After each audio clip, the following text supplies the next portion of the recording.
तो south Africa की हमने स्टोरी देख ली थी कि कैसे वहाँ पे जो है इस तरह की प्रॉब्लम चल रही थी, अपार्थाइड चल रहा था। मैंने नोट्स लिखवा दिए तो देख लेना, मतलब ले लेना उन लोग से नोट्स, ठीक है। तो अपार्थाइड चल रहा था और किस तरीके से जो है वहाँ के जो ब्लैक्स थे और जो इंडियंस थे उन्होंने प्रोटेस्ट किया। प्रोटेस्ट करने के बाद जो है बहुत से लीडर्स जो थे वो जेल भी गए, नेल्सन मंडेला इंक्लूडिंग, ठीक है। और कौन सी पार्टी थी मुझे बताओ? African national Congress. हाँ, अफ्रीकन नेशनल कांग्रेस, ठीक है। उसके बाद बहुत टाइम बाद जब ये इतना प्रोटेस्ट हुआ तो उसके बाद क्या हुआ, फिर इन लोगों ने मतलब फिर उनको जो पावर मिल गई, ठीक है। उनको जो वाइट डिक्टेटरशिप वहाँ पे चल रही थी वो उन लोगों को अपनी डिक्टेटरशिप हटानी पड़ी बेसिकली, या कह सकते हैं अपने रूल्स चेंज करने पड़े और सबको इक्वालिटी लानी पड़ी। और जब वहाँ का जो डिक्टेटरशिप था और जो ये नई हमारी जो कांग्रेस थी, अफ्रीकन कांग्रेस थी, सब दोनों ने मिल के जो है कुछ नेगोशिएशंस करे, ठीक है। तो उन नेगोशिएशंस के बाद जो रूल्स लिखे गए उसको हमने क्या बोला, कॉन्स्टिट्यूशन, मतलब वहाँ पे एक नया कॉन्स्टिट्यूशन बना, ठीक है। उसके बाद हमने ये देखा, हमने ये डिस्कस किया था कि ये कॉन्स्टिट्यूशन ज़रूरी क्यों है, ठीक है। तो ये कॉन्स्टिट्यूशन क्यों ज़रूरी है? हाँ, देश अच्छी तरीके से चल सके, क्योंकि किसी को याद नहीं रहेगा कि दो सोसाइटी के बीच में या दो कम्युनिटी के बीच में क्या नेगोशिएशंस रहे थे, ठीक है। तो इसीलिए वो रिटन फॉर्म में सारे रूल्स एंड रेगुलेशंस को लिख दिया जाता है ताकि फिर किसी को कन्फ्यूजन ना रहे और डिस्प्यूट्स या कॉन्फ्लिक्ट्स ना हो, ठीक है। आगे हम आज क्या पढ़ने वाले हैं, guidelines for the constitution of India, ठीक है, कि कॉन्स्टिट्यूशन ऑफ इंडिया के लिए क्या गाइडलाइंस हैं, ठीक है। First we need to understand what our constitution is all about. Read the views of our great leaders on our constitution and read what the constitution says about its philosophy. This is done in the preamble of the constitution, ठीक है। तो यहाँ तुम लोग के book में अच्छे से दिया हुआ है preamble of the constitution, ठीक है। तो उस preamble of the constitution में एक मिनट कोई बुक दिखाओ।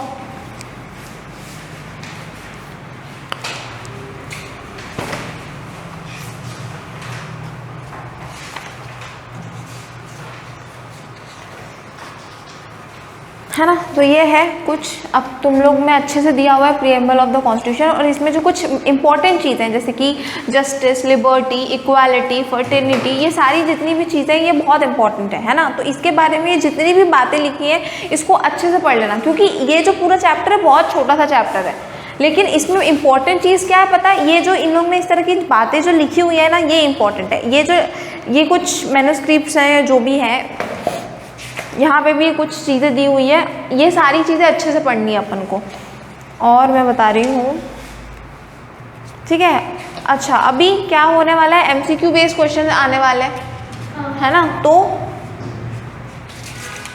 ये जितने भी लीडर्स हैं यहाँ पे, जितने भी लीडर्स दिख रहे हैं तुम्हें साइड में, ठीक है, अलग अलग 2-3 पेज में ऐसे कुछ लीडर्स के नाम लिखे गए हैं, ठीक है। तो ये जितने भी लीडर्स, उनकी जो भी बर्थ डेट, डेथ डेट, मतलब जितना भी उनकी लाइफ रही, ठीक है, वो डेट्स याद रखना, इनका नाम वाम, मतलब ये जितनी भी छोटे पॉइंट्स में इनका इंपॉर्टेंस दी हुई है वो अच्छे से याद कर लेना, क्योंकि यहाँ से स्ट्रेटली क्वेश्चन आ सकते हैं, ठीक है। यहाँ पे अपनी कॉन्स्टिट्यूएंट असेंबली के बारे में भी बात की थी, मतलब या फिर अभी करेंगे अपन,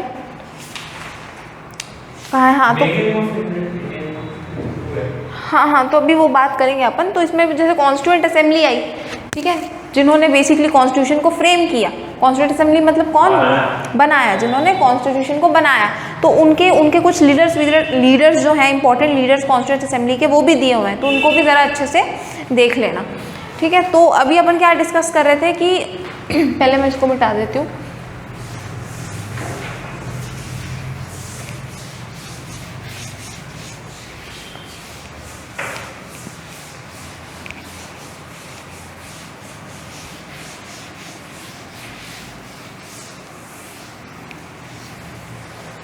हाँ, तो अपन क्या डिस्कस कर रहे थे, अपने ये प्रीएम्बल के बारे में डिस्कस कर रहे थे कि अपना कॉन्स्टिट्यूशन बेसिकली है क्या, उसको अपन एक बार प्रीएम्बल की तरफ से देख लेते हैं, मतलब अपना जो प्रीएम्बल है वो क्या कहता है, ठीक है। तो सबसे पहले ड्रीम्स एंड प्रोमिसेस, मतलब जो इंपॉर्टेंट चीज़ें मैं वो बता रही हूँ।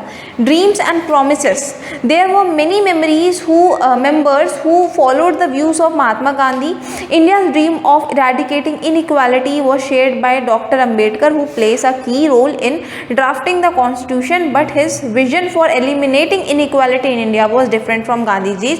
तो ये अम्बेडकर और गांधी जी की तो एक होल अलग ही कहानी है, पर फिर भी हाँ, तो वही मैं बता रही हूँ, मैं अच्छे से बता रही हूँ कि ड्रीम्स एंड प्रोमिसेस में उन्होंने क्या बोला है कि भाई सपना था पूरे, मतलब गांधी जी का हो गया, बहुत सारे जो कॉन्स्टिट्यूशन बनाने वाले मेंबर्स थे उनका ये ड्रीम था कि हम एक कैसा कॉन्स्टिट्यूशन बनाने वाले चाहते हैं जिसमें पूरे देश के लिए इक्वालिटी हो, और इनइक्वालिटी जो है वो पूरी तरीके से ख़त्म हो जाए। ठीक है, अब जो डॉक्टर अम्बेडकर है वो भी यही चाहते थे, लेकिन दोनों की यहाँ पे जो चीज़ें, दोनों की जो ओपिनियंस हैं वो कैसे अलग थे, क्योंकि डॉक्टर अम्बेडकर जो हम जानते हैं वो क्या चाहते थे कि जो SC ST जो हैं, जो बहुत ही शेड्यूल्ड कास्ट है, जो एकदम नीचे के जो दलित जो लोग होते हैं उनको वो ऊपर उठाना चाहते हैं। ठीक है, और जो और उनको ऊपर उठाने के लिए उनको क्या लगता था कि हमको सेपरेट इलेक्ट्रेट दे दो। सेपरेट इलेक्ट्रेट मतलब कि अलग एरिया दे दो हमें, जैसे पाकिस्तान और इंडिया हो गया ना वैसे। तो गांधी जी ने सोचा कि अगर ऐसा कर दिया तो फिर तो इतने धर्म हैं हमारे देश में, क्योंकि ऐसे बढ़ जाएगा, पूरा ख़त्म हो जाएगा। तो इसलिए गांधी जी ने इस चीज़ को अलाउ नहीं किया। उन्होंने क्या बोला कि हम इनइक्वालिटी लाएंगे, लेकिन हम इस तरीके से इनइक्वालिटी नहीं लाएंगे। और फिर उन्होंने क्या बोला कि हम जब भी हमें इंडिपेंडेंस मिल जाएगी, जब भी हम कॉन्स्टिट्यूशन बनाएंगे, तो हम जितने भी शेड्यूल्ड कास्ट, शेड्यूल्ड ट्राइब के जो लोग हैं उनको क्या देंगे, रिजर्वेशंस दे देंगे। ठीक है, इस तरीके से जो तुम्हारा डर है, अम्बेडकर जी का जो डर था कि भाई हमें तो कभी मौका ही नहीं मिलेगा, क्योंकि सारे लोग अमीर हैं, सारे लोग बड़े बड़े लोग हैं, तो वो लोग सारे पोजीशंस अपना लेंगे, तो हम तो कभी ऊपर नहीं उठ पाएंगे ना। तो इसलिए गांधी जी ने क्या बोला था कि हम रिजर्वेशंस दे देंगे। ठीक है, पूना पैक्ट याद, अच्छा वो 10th में है शायद, मुझे नहीं पता। तो पूना पैक्ट भी यही था, पूना पैक्ट में यही वो किया गया था, मतलब साइन किया गया था इसी बात पे कि रिजर्वेशंस मिलेंगी बाद में, जब भी हम इंडिपेंडेंट हो जाएंगे तब। किसको? जो भी निचतल लोग होंगे वो। तो यहाँ पे उसी वजह से बोला जा रहा है कि दोनों के जो ओपिनियंस थे वो कहीं ना कहीं कॉन्फ्लिक्टिंग थे। ठीक है, लेकिन दोनों का जो एक ड्रीम होता है वो क्या था, दोनों का या बहुत सारे अलग अलग मेंबर्स का ड्रीम क्या था कि हमें इक्वालिटी लानी है कहाँ पे, देश में। ठीक है, फिर क्या, we the people of India, इस चीज़ से समझो, we the people of India. ठीक है, मतलब हम सब, नॉट आई और you, we the people of India. The constitution was drafted and made by the people through representatives and was not given by the king any foreign power. ठीक है, तो यहाँ पे ये चीज़ बताई गई है कि जो ये कॉन्स्टिट्यूशन बनाया गया या फिर कोई भी फैसला हो रहा है आज भी देश में, वो किस तरीके से हो रहा है, रिप्रेजेंटेटिव्स के तरीके से हो रहा है। हम रिप्रेजेंटेटिव्स को इलेक्ट करते हैं, वो ऊपर जाता है और फिर वो सारा काम कर रहा है। तो ये कहीं ना कहीं क्या शो करता है, ये कहीं ना कहीं एक वी शो कर रहा है, आई और यू को छोड़ के। वी मतलब एक हम शो कर रहा है। क्यों ऐसा क्यों शो कर रहा है? क्योंकि उस बंदे को जो ऊपर लेके गए हैं हम, उसको कैसे लेके गए, सब कोई मिल के लेकर गया है। अगर हम सब आज मुकर जाएं कि वो इंसान सही नहीं है तो वो नहीं रहेगा ऊपर। इसीलिए इस तरीके से इसने बताया है कि we the people of our country. ठीक है, तो कॉन्स्टिट्यूशन भी सबने उन रिप्रेजेंटेटिव से मिलके बनाया जिनको हमने चूज़ किया। और क्या बोलते हैं, हम आज भी जो डिसीजंस ले रहे हैं वो कौन लोग ले रहे हैं, वो रिप्रेजेंटेटिव्स ले रहे हैं जिनको हमने चूज़ किया। ठीक है, तो ये हो गया we the people of India. फिर गवर्नर के बारे में देख लेते हैं। People have the right to make decisions on internal and external matters. No foreign power can control and suppress the Indian government. ठीक है, तो यहाँ पे क्या बोला जाता है, जो लोग हैं उनके पास अपनी पावर है, अपनी जो पावर है कि वो अपनी डिसीजंस खुद ले सकते हैं, अपने देश के डिसीजन खुद ले सकते हैं थ्रू रिप्रेजेंटेटिव्स, पर ले तो इनडायरेक्टली हम ही रहे ऐसा। ठीक है, इसीलिए इलेक्शन इज सो इम्पोर्टेंट। ठीक है, तो थ्रू इलेक्शंस हम अपने इंडिया के डिसीजंस खुद ले सकते हैं, हम अपने आप को खुद गवर्न कर सकते हैं। ठीक है, और कोई फॉरेन गवर्नमेंट या कोई फॉरेन बंदा, कोई भी फॉरेन बिजनेसमैन, कुछ भी हो, वो आके इंडियन गवर्नमेंट को सप्रेस नहीं कर सकता। Indian government will always be India's head. समझ में आ गया? Then what, socialist, wealth is created in society and should be shared equally by society. Government must regulate land and industry ownership to reduce social and economic inequalities. तो यहाँ पे socialist बात की, एक सोशल बात की है कि अमीरी और गरीबी के बीच में जो डिफरेंस है उसकी बातें की गई हैं कि जो वेल्थ है उस पर सबका हक है, पैसों पे जो है सबका हक है। मतलब money is not entirely wealth, wealth मतलब हर चीज़ की, चलो छोड़ो वो मैं बाद में बताऊंगी कभी। ठीक है, तो richness and wealth is not the same. ठीक है, wealth is totally different and being rich is totally different.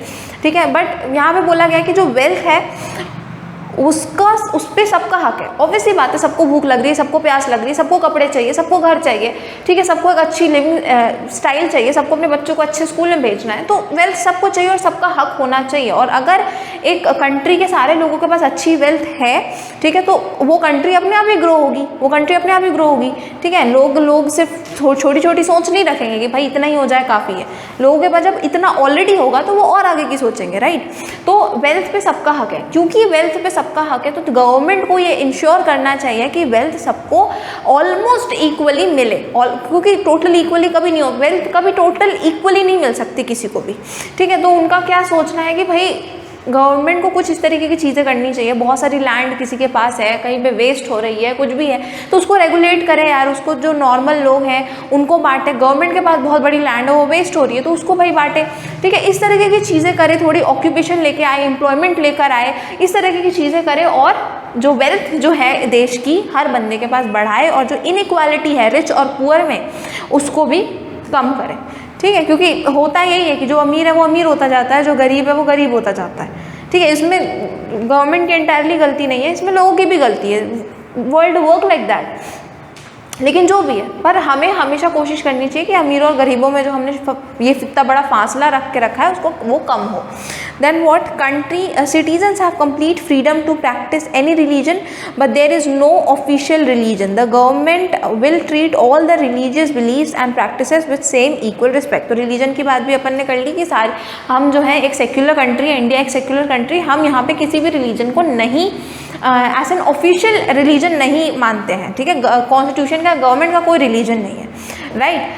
भले इंडिया में जो है वो हिंदुज़म बहुत ज़्यादा है, ठीक है, और मुस्लिम सिक्स बहुत सारे अलग अलग कॉम्बिनेशंस हैं, लेकिन हिंदुज़म बहुत ज़्यादा है। Still we are not a Hindu country, ठीक है। और ये अपने आप में एक बहुत बड़ी बात है कि इतने हिंदूज़ होने के बावजूद, ठीक है, लीडर्स में भी जो थे, क्योंकि लीडर्स में हिंदूज़ थे और पाकिस्तान मतलब मुस्लिम्स थे, तो मोस्टली जो मुस्लिम्स थे उस टाइम पे पाकिस्तान में चले गए थे। यहाँ पे भी रहे थे पर मोस्टली उन्होंने अपना डिवीज़न कर लिया था। उसके बाद भी जो हमारे कॉन्स्टिट्यूशन में हिंदूज़ थे उन्होंने ये इस तरह का डिवीज़न नहीं किया। उन्होंने एक हिंदू धर्म को एक ऑफिशियल रिलीजन नहीं बनाया। ये अपने आप में बहुत बड़ी बात है, ठीक है। So we should be proud of that कि we are a secular country, ठीक है। तो समझ में आ गया कि हम एक सेक्युलर कंट्री हैं, हम किसी भी रिलीजन को स्पेशल इंपॉर्टेंस नहीं देते हैं, हम सबको इक्वल इंपॉर्टेंस देते हैं। और यहाँ पे हर बंदा अपने रिलीजन को या किसी और के रिलीजन को जैसा उसका मन करे वो फॉलो कर सकता है, ठीक है। Then what, democratic, a form of government where people enjoy equal political rights, elect their own rulers and hold them accountable. The government is governed by certain basic rules, ठीक है। तो ये भी हमें पता है डेमोक्रेटिक का क्या मतलब। हमारे जो कॉन्स्टिट्यूशन वो डेमोक्रेटिक है, हम जानते हैं। यहाँ पे इलेक्शंस होते हैं, यहाँ पे हमारे द्वारा जो रिप्रेजेंटेटिव्स हैं वो चूज़ किए जाते हैं। तो ये सब सारी चीज़ें हमको पता है। Third cheese, Republic, the head of state is the elected person, ठीक है। तो रिपब्लिक बेसिकली कि हम क्यों रिपब्लिक हैं, अगेन जहाँ अपन ने पहले भी बात की थी हिस्ट्री या कहीं पे कि एक रिपब्लिक कंट्री, एक रिपब्लिक स्टेट किसको बोलेंगे, जहाँ पे जो इलेक्शंस हैं, मतलब जहाँ पे जो फैसले हैं वो किसके द्वारा लिए जा रहे हैं, लोगों के द्वारा लिए जा रहे हैं। वहाँ पे जो चीज़ें हैं वो किसके वजह से हो रही है, लोगों के वजह से। जो रियल पावर है वो किसके हाथ में, लोगों के हाथ में। तो it is a republic country.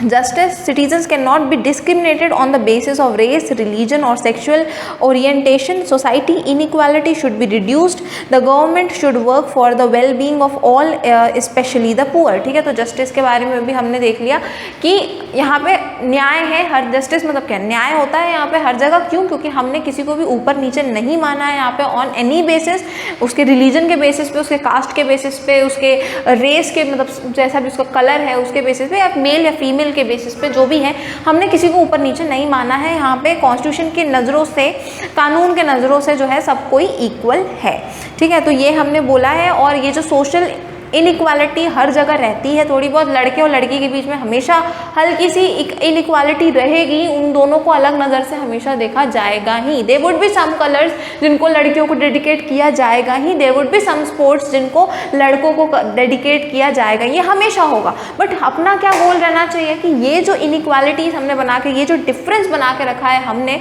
वो कम हो, ठीक है, वो कम हो, ठीक है। आज भी जो जो जो जो औरतों का क्रिकेट है ना, उसको नहीं देख रहे लोग इतने, ठीक है, लेकिन वहीं पे जो लड़कों का क्रिकेट है उस पर सब देख रहे हैं, उस पर इतने सारे लोग स्पॉन्सर कर रहे हैं, सारी जो बड़ी बड़ी कंपनियां हैं वो पैसे लगा रही है, लेकिन वहीं पे लड़कियों के उस पर ऐसा नहीं हो रहा है, ठीक है। तो इस तरीके की जो हमने डिफरेंस बना के रखे हैं, उसको हमें ही कम करना पड़ेगा, ठीक है। Then what, freedom, there are no unreasonable restrictions on citizens thinking how they wish to express their thoughts and how they wish to follow their ideas in action। तो फ्रीडम मैंने बताया वो तो है ही, फ्रीडम तो है ही। अगर डेमोक्रेटिक कंट्री है तो फ्रीडम तो आ ही जाती है, ठीक है। तुम्हें कुछ भी बोलना है, तुम्हें कहीं पे किसी को क्रिटिसाइज करना है, चाहे वो रूलिंग पार्टी ही क्यों ना हो, अभी जो रूल कर रही है वही पार्टी क्यों ना हो, अगर उसको तुम क्रिटिसाइज करते हो तो तुम फ्री हो वो करने के लिए, तुम बिल्कुल कर सकते हो वो चीज़, ठीक है। तुम 4 लोगों को बता भी सकते हो कुछ भी, ठीक है। वो अलग बात है कि पता नहीं क्या हो रहा है लेकिन जो भी है, पर अलाउड तो है, एज इन कॉन्स्टिट्यूशन तो ये चीज़ अलाउड है, ठीक है। Then what, equality, all are equal before the law, traditional social inequality must end, the government needs to ensure that all people must have equal opportunities, ठीक है। तो वही बोला गया है, ये जो कास्ट वास्ट के बेसिस पे जो इनइक्वालिटी थी वो ख़त्म होनी चाहिए। क्यों?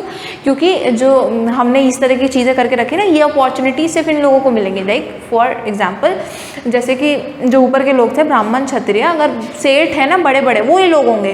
क्यों? क्योंकि वो उनको ही अपॉर्चुनिटी दी गई। मतलब हमारे हिंदू रिलीजन में वो चीज़ डिवाइडेड थी ना, कि ये लेबर वाले काम सारे ये छोटे कम्युनिटी वाले करेंगे और ये बड़े बड़े काम जो है ये करेंगे। तो ये कहीं ना कहीं अपॉर्चुनिटीज़ को बांट देना है कि ये अपॉर्चुनिटीज़ तुम नहीं कर सकते क्योंकि तुम यहाँ पे पैदा ही नहीं हुए हो, मतलब तुम उस जगह पे पैदा नहीं हुए। जबकि ओरिजिनली ऐसा नहीं था।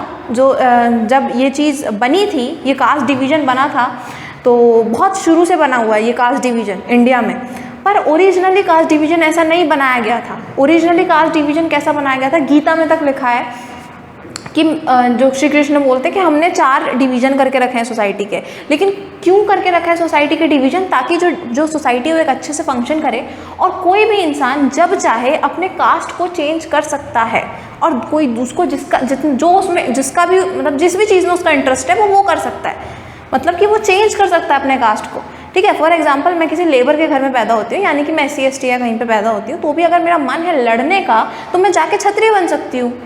This was allowed primary. लेकिन उसको हमने कैसा बना दिया, उसको लोगों ने कैसा बना दिया कि नहीं, दिस इज़ नॉट अलाउड, मतलब जो जहाँ पैदा हो गया वो करेगा, जबकि ऐसा नहीं था। तो जो भी है, तो ये चीज़ इंडिया में नहीं होती, मतलब नहीं होगी अब से, लाइक जब भी ये कॉन्स्टिट्यूशन बना। क्यों? क्योंकि हमने कोई अपॉर्चुनिटी को बांटा नहीं है, ठीक है। तो समझ गए तुम लोग।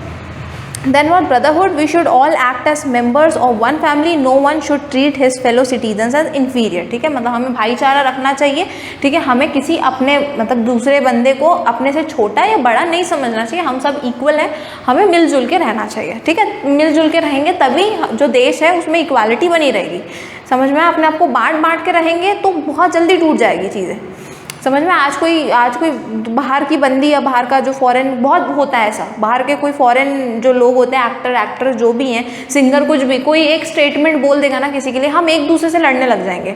इंडिया के बारे में कोई एक स्टेटमेंट बोल देगा ना उल्टा किसी एक कम्युनिटी,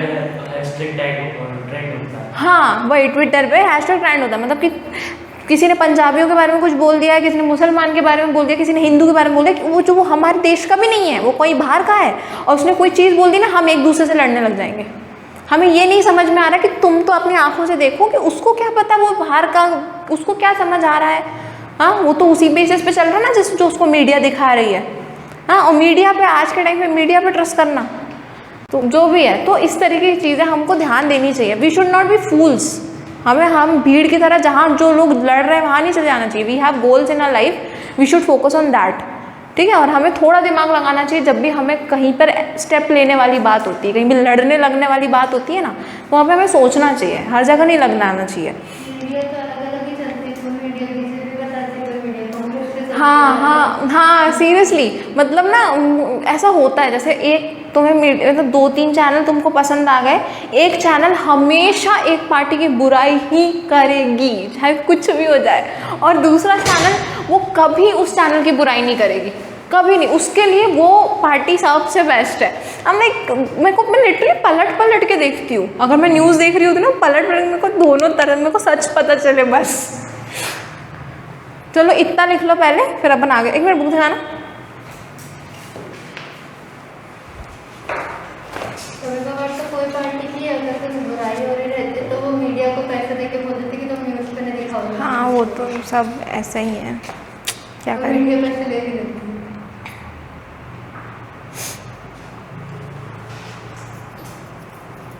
ठीक है, तो ये सारी चीज़ें तुम्हारे बुक में ऑलरेडी लिखी हुई है, तो इसको आई डोंट थिंक मुझे लिखवाना चाहिए, है ना। ये तो बुक में ऑलरेडी वैसे वैसे लिखा हुआ है ना। तो आगे बढ़ते हैं हम लोग। एक और टॉपिक है यहाँ पे, इंस्टीट्यूशनल डिज़ाइन बचा हुआ है, बस कुछ नहीं बचा।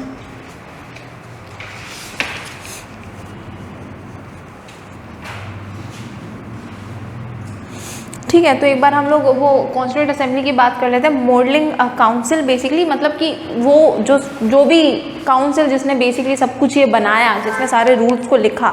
सो the drafting of the constitution was done in a meeting of elected representative referred to as the constituent assembly. ठीक है, तो कुछ रिप्रेजेंटेटिव्स को इलेक्ट किया गया, ठीक है, चुना गया कि ये लोग जो है फाइनली जो है कॉन्स्टिट्यूशन को बनाएंगे। और ये जो लोग को इलेक्ट किया गया उन्हें क्या बोला गया, कॉन्स्टिट्यूएंट असेंबली बोला गया। ठीक है, मतलब उस असेंबली को क्या बोला गया, कॉन्स्टिट्यूएंट असेंबली को बोला गया। बेसिकली कॉन्स्टिट्यूएंट असेंबली जो है उसी ने क्या किया, कॉन्स्टिट्यूशन को फिर आगे बनाया। ठीक है, so election council elections were held in July 1946 and it first meeting was held in December 1946। तो ये जो इसके लिए जो इलेक्शंस हुए अपने ये असेंबली के लिए, वो कब हुआ था सबसे फर्स्ट टाइम, आई मीन ये इलेक्शन कब हुआ था, जुलाई 1946 में ये इलेक्शन हुआ था। ये डेट्स याद रखना है अपन को। ठीक है, और इसकी जो फर्स्ट मीटिंग हुई थी वो कब हुई थी, दिसंबर में 1946 में थी। मतलब जुलाई 1946 में इलेक्शन और दिसंबर 1946 में इन्होंने अपना फर्स्ट मीटिंग रखी थी कॉन्स्टिट्यूएंट असेंबली की।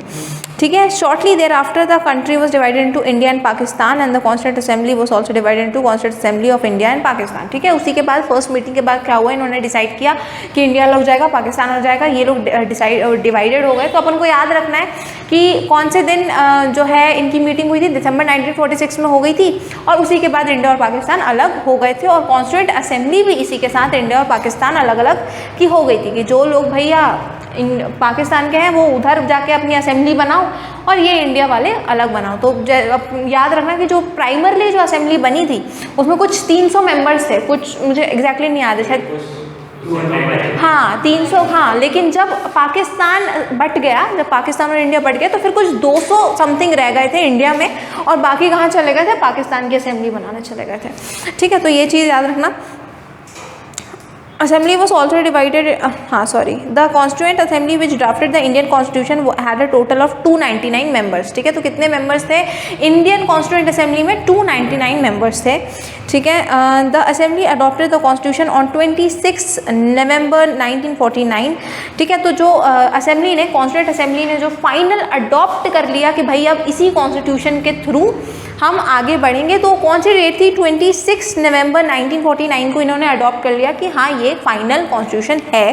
बट केम इनटू ऑपरेशन, मतलब ऑपरेशन में मतलब कि लागू कब करा गया, मतलब एक बार होता है जैसे एक टीम है उसने एक रिपोर्ट बनाई तो मैंने 5 लोगों में मैंने चूज़ कर लिया कि हाँ ये रिपोर्ट फाइनल है, ये रिपोर्ट फाइनल है।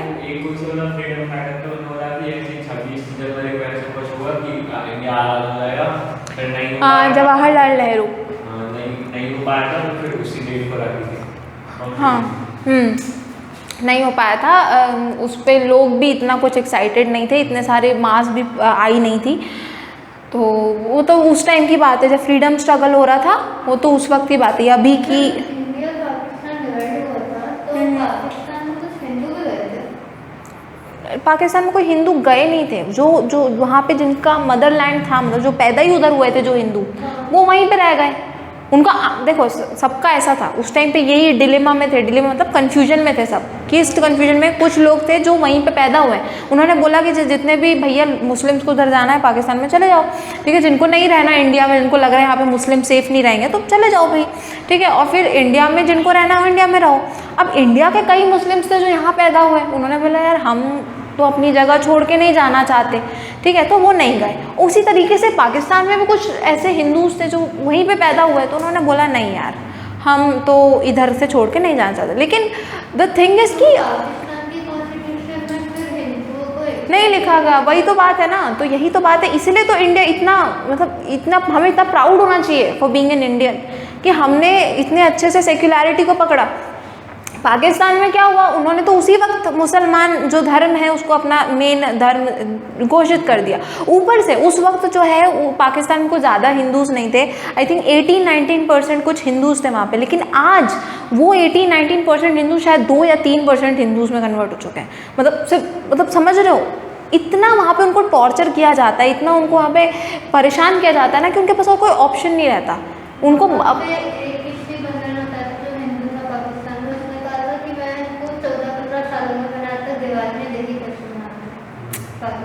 होता है तो उसमें न्यूज़ में भी आता है कि हाँ। मंदिर तोड़ देते हैं। हाँ वहाँ नहीं, वो है ही नहीं, वो सेक्युलर कंट्री नहीं है। मुझे नहीं बोलना चाहिए वैसे ऐसे, पर मुझे समझ नहीं आता मतलब कैसे लोग हैं वहाँ के, मतलब कैसे मतलब ये जो सारे टेररिस्ट लोग होते हैं ना, आई एम नॉट सेइंग कि पाकिस्तान पूरा टेररिस्ट है, मैं कह रही हूँ कि कुछ होते हैं ना टेररिस्ट लोग जो सिर्फ अपने रिलीजन के लिए टेररिस्ट बन जाते हैं। Like how you can be this crazy and this foolish, मतलब कैसे, मतलब जो भी है।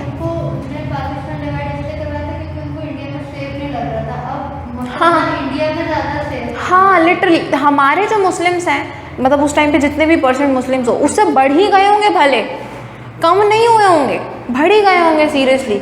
ठीक है, क्योंकि आज भी मतलब कुछ लोग होते हैं जो ऐसे मुस्लिम्स में कन्वर्ट हो जाते हैं, ठीक है, इस तरह की चीज़ें होती हैं। लेकिन ऐसा नहीं हुआ कि हमने कभी किसी मुस्लिम को ऐसे बोला हो या उसको टॉर्चर किया हो कि नहीं तुम तो हिंदू में कन्वर्ट हो जाओ, नहीं तो मतलब ये तो अच्छी चीज़ नहीं है। वहाँ की मूवीज़ कैसी बनती हैं, पाकिस्तान की मूवीज़ जो बनती हैं उसमें क्या दिखाते हैं, मतलब ऐसे 1-2 ही देखी थी मैंने, किसी यूट्यूब वीडियो में देखा था। लाइक वहाँ पे ऐसे दिखाएंगे कि जो हमारे मतलब उनके जो अल्लाह हैं, लाइक बेसिक वो बहुत, हाँ अल्लाह टू इज़ सुप्रीम, ठीक है, वो भी गॉड है यार, वो भी सुप्रीम है, बट उन्होंने ऐसा दिखाया था कि हमारे जो अल्लाह हैं वो सुनते हैं, और उन्होंने हम हिंदुज़म के जो शिव शंकर जो भी हैं तो उनको ऐसा दिखाया था कि वो नहीं सुनते काइंड ऑफ। तो ऐसा था कि वहाँ पे ऐसे हीरो था, हीरोइन थी कुछ, और हीरो ना मुस्लिम था, हीरोइन जो थी वो हिंदू थी, वो कि पाकिस्तान की मूवी है ये, ठीक है, और वो दोनों में कुछ चलता था, लेकिन हीरो को ये प्रॉब्लम थी कि तुम हिंदू हो, ठीक है। एंड उनमें एक डायलॉग था, मैं बता रही हूँ, पूरी बॉलीवुड की है, हाँ कहानी पूरी बॉलीवुड की है। अच्छा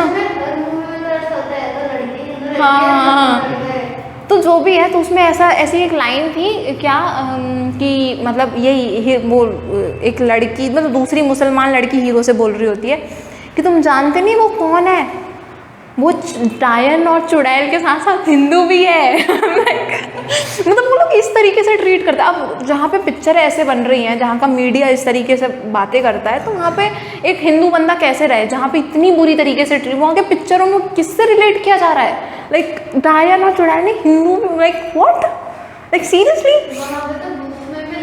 बुक्स में भी लिखा है, वहाँ के बुक्स में भी लिखा हुआ है कि बहुत चीज़ें लिखी हुई हैं, हाँ है, उनमें ये सब लिखा हुआ है कि जो स्त्री होती हैं उनकी, हिंदूज़ जो होते हैं उनकी कदर नहीं करते, ये नहीं करते, वो नहीं करते, जबकि जो पाकिस्तान में रेप्स वगैरह होते हैं तो उस पर ये बोला जाता है कि ज़रूर लड़की की गलती होगी।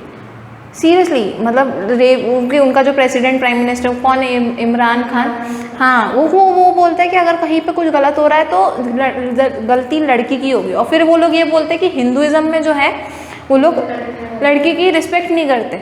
यहाँ पे जो जितने भी भगवान हैं बड़े बड़े, उनको उनकी माँ के नाम के साथ बुलाया जाता है, ठीक है, लाइक देवकी नंदन है ना, लाइक ऐसे अंजना पुत्र हनुमान, लाइक इस तरीके से बुलाया जाता है। ये रिस्पेक्ट होती है यहाँ पे गर्ल्स की, बहुत रिस्पेक्ट। हाँ, और पता है लाइक हमारे यहाँ पे घूंघट कुछ नहीं चलता था, पर्दा वर्दा कुछ नहीं था, जो मेन जो एकदम जो हमारा सनातन धर्म जिसको कहते हैं उसमें ऐसा कुछ भी नहीं था। फिर क्या हुआ, मुगल्स लोग आ गए, मुगल्स आए इंडिया में, तो हाँ, तो उनसे सेव वो जो फॉरेन वो इन्विगेशन हुआ, तो उसकी वजह से अपनी औरतों को सेफ रखने के लिए वो चीज़ें हुई थी, ठीक है, और वो भी मोस्टली जो ये मुगल्स का ही था, पर्दा सिस्टम और ये घूंघट, ये सारी चीज़ें मुगल्स की बनाई हुई थी, ठीक है, और उसको हमने अडेप्ट कर लिया, ठीक है। उसी के वजह से मुझे लगता है कि थोड़ा बहुत डिग्रेडेशन हुआ होगा लड़कियों की एक पर्सनालिटी में, इक्वालिटी में, जो भी है। उससे पहले तो भाई ये लड़कियां भी पढ़ती थी, हमारे धर्म में देखोगे तो आई डोंट नो हर छोटे लोग, लेकिन जो मेन जो होती थी जैसे कि क्षत्रिय लड़कियां हो गई या फिर जो ब्राह्मण लड़कियां हो गई, वो तो लड़कियां भी पढ़ती थी, ठीक है। अपने पुरानी बुकें उठा के देखो, अगर अब तुम जैसे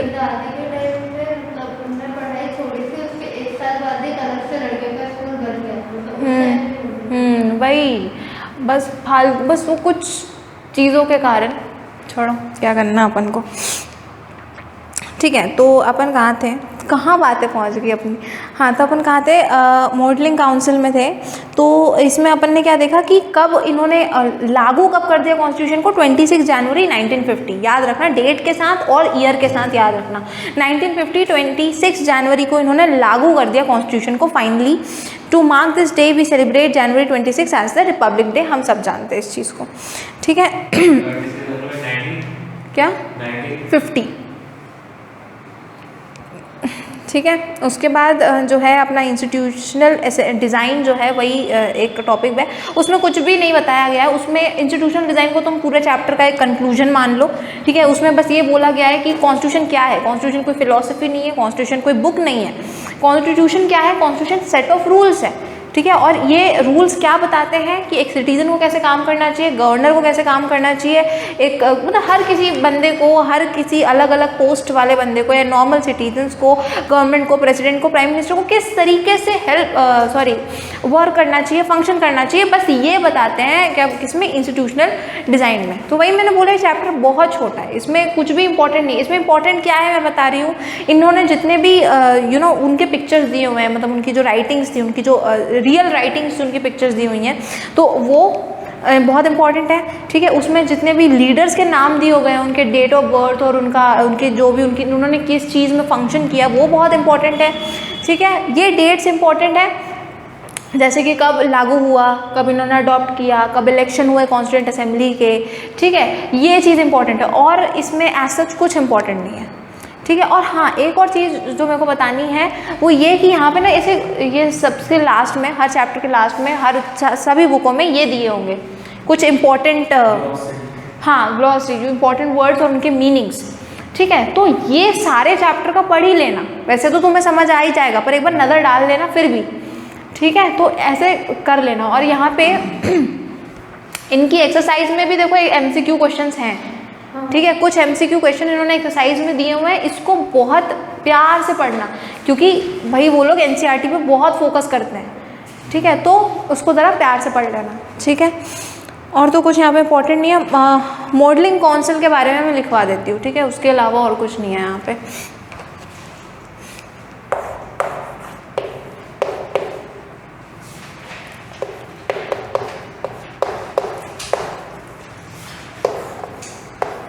मैम 3 दिसंबर से टर्म 1 है शायद, टर्म 1 है या शायद 3 दिसंबर से, हाँ, तो उसमें शायद टर्म 1 पे पूरा सिलेबस आएगा और पहला पेपर सोशल का ही है। हाँ तो तब तक तो हो ही जाएगा अपना। तो यार लास्ट सेकंड चैप्टर ही चल रहा है और अभी एक और वही ज्योग्राफी का चैप्टर बचा है, बस लास्ट सेकंड भी आज ख़त्म ही हो गया। हाँ, फिर अब ज्योग्राफी बस ख़त्म। तो मैं MCQs ही होंगे ना, हाँ वो MR शीट में होगा। हाँ MCQs में होंगे। तो मैं तुम लोग को MCQ क्वेश्चंस भी प्रैक्टिस करवा दूँगी इसके बाद जब हो जाएगा।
ठीक है, तो इसके बाद वो था अपना क्या बोलते हैं इंस्टीट्यूशनल डिज़ाइन। तो इसमें जो एक ही इम्पॉर्टेंट चीज़ है वो ये है कि जो हमारा कॉन्स्टिट्यूशन है उसमें क्या रूल्स लिखी हुई हैं, जैसे कि मैंने बताया।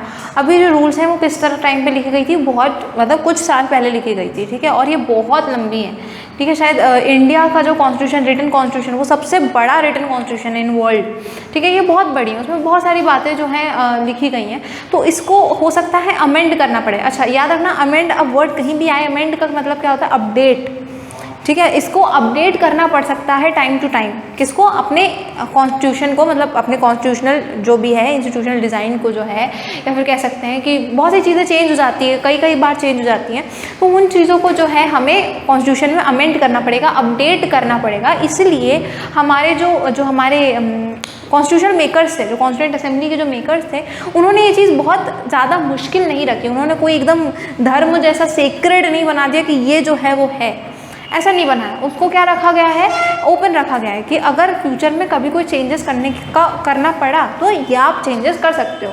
कुछ रूल्स हैं उसके लिए भी, भैया मेजॉरिटी होनी चाहिए लोकसभा में, राज्यसभा में, जो भी है, तो ये मेजॉरिटी के बाद अगर सारे लोग एक ही चीज़ बोल रहे होंगे तो कॉन्स्टिट्यूशन में वो चीज़ को अपडेट कर दिया जाएगा, ठीक है। और वो भी यहाँ पे नहीं कवर किया गया, यहाँ पे नहीं बताया गया है ये रूल के बारे में। बस तुमको बस इतना याद रखना है कि कॉन्स्टिट्यूएंट असेंबली में क्या बोला गया है, सॉरी हाँ, इन मेंबर्स ने क्या बोला है कि कोई स्ट्रिक्टनेस नहीं है, अगर आगे चल के कोई चीज़ चेंज करनी पड़ेगी तो चेंज हो जाएगी। कैसे होगी, क्या होगी, तुम्हें नहीं सोचना, लिखा भी नहीं गया तुम्हारी बुक में, मैंने बस ऐसे ही बता दिया, ठीक है। तो अब वो थियोरेटिकल था, कुछ भी उसमें ऐसा आने जैसा वाला नहीं था। मैंने एक चीज़ इंपॉर्टेंट थी वो बता दी कि चेंजेस हो सकते हैं, अमेंडमेंट हो सकती है। क्या पूरा कॉन्स्टिट्यूशन चेंज करने की ज़रूरत नहीं पड़ी, लेकिन कुछ चीज़ें होती रहती हैं, हमें पता भी नहीं चलता है या कभी कभी चल भी जाता है, जो भी है। तो कुछ चीज़ें चेंजेस होती रहती है कि कभी कुछ ऐड होता है, कभी कुछ डिलीट होता है, पर कुछ ना कुछ होता रहता है, ठीक है। तो ये याद रखना। चलो ठीक है, फिर ये चैप्टर ख़त्म। अपना कौन सा चैप्टर है अब अगला? ज्योग्राफी का, हाँ, फिजिकल फीचर्स ऑफ इंडिया, ऐसे ही, हाँ, फिजिकल फीचर्स ऑफ इंडिया, ठीक है।